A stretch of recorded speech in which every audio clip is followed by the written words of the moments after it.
When actors need to learn an accent, they focus on key letters, letter combinations, and the position of their mouth and tongue.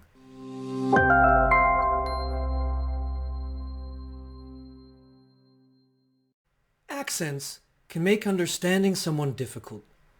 When it comes to second languages, accents are often caused by two things. Number one, learners pronouncing letters and letter combinations the way they do in their native language. And two, by learners holding their mouth and tongue in positions natural to their native languages that block the correct sounds of the new language. This is why when actors need to learn an accent, they focus on key letters, letter combinations, and the position of their mouth and tongue. That way they do not have to learn to say hundreds or thousands of words differently. All they have to do is pronounce a few letters and letter combinations in a different way and practice new mouth and tongue positions. Here are some examples and stories to make my point. One day, many years ago, I went to a doner shop and ordered a falafel. The lady behind the counter said, "Huh?" I thought maybe she did not hear me clearly, so I repeated, "I would like a falafel, please." Again, she said, "Huh?" I repeated a third time, "I would like a falafel, please." At that moment, the cook in the back loudly said, "Falafel!" "Ah, falafel," the lady at the counter said, as though this was totally different from what I had said. The only difference between what I said and what the cook and the lady said was that when I said falafel, the E before the L was silent. And when they said it, the E was pronounced. Falafel. Now, okay, I did not say it exactly the way that the cook and the lady who was helping me would say it in their native language. But I was close.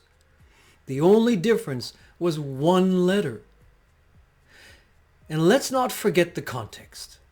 At most doner shops, including this one, there are only two things on the menu that start with the letter F. Falafel or falafel and Fanta. So it should not have been hard to figure out what I wanted to order.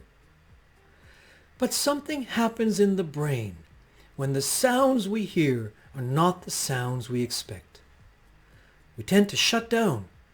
It is as though we stop processing all the other information just because how the person speaking pronounces one or a few letters is different than we expect. You may be surprised to learn, for example, that you can speak with an Australian accent just by changing the way you say the letter A. Let's look at the following example sentence to check this out. First, the way I pronounce this sentence in my Canadian way. I ate my apple and listened to a favorite album. Notice how the sound for the letter A changed in the different words in the sentence.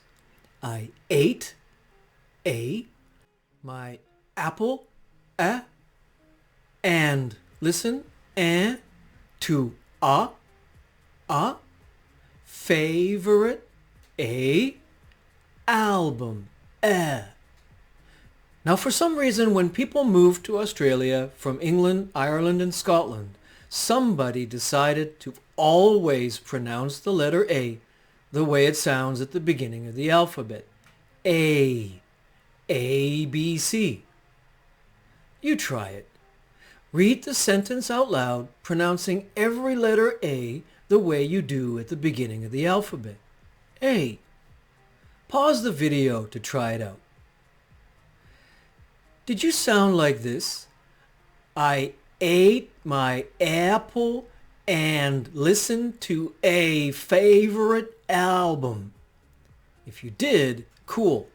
You can now imitate a big part of an Australian accent.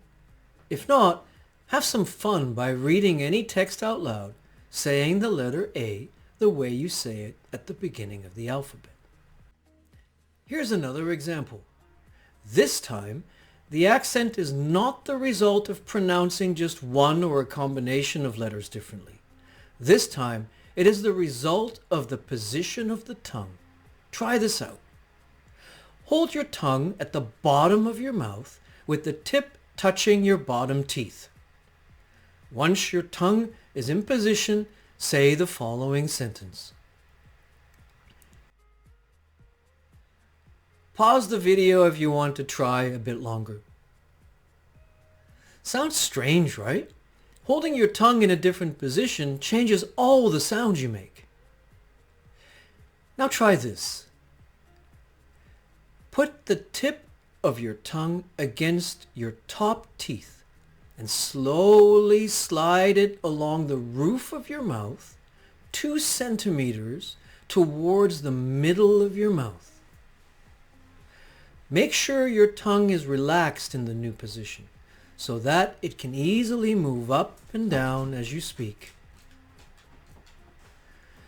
Now say the same sentence again. Pause the video if you want to try a bit longer. Did your sentence sound like this? Tom took Tim Davy into the tunnel. If not, it may be either that your tongue is too stiff or that you are saying the sentence too slowly. If you say it faster, it will start to sound like this. Tom took Tim TV into the tunnel. Your tongue needs to relax like a rubber band so that it can bounce up and down as you speak. Like this. Tom took Tim TV into the tunnel. When you get this right, you are speaking with an accent that many people who come from India have. The reason they have this accent is that when they learned their native language, they trained their tongue to stay in this position. Unless they have had pronunciation training, most people from India keep their tongue in this position, no matter what language they speak. This is what gives them their heavy accent when speaking languages that require that your tongue goes further to the front of your mouth. The accent stays the same when speaking German. Tom nam Tim's Fernseher mit in den Tunnel. Or speaking Dutch. Tom nam Tim's TV mee de tunnel in. But wait, before you laugh too hard, there are both letters and letter combinations that are pronounced very differently in German and English, and tongue positions that are natural in English and unnatural in German.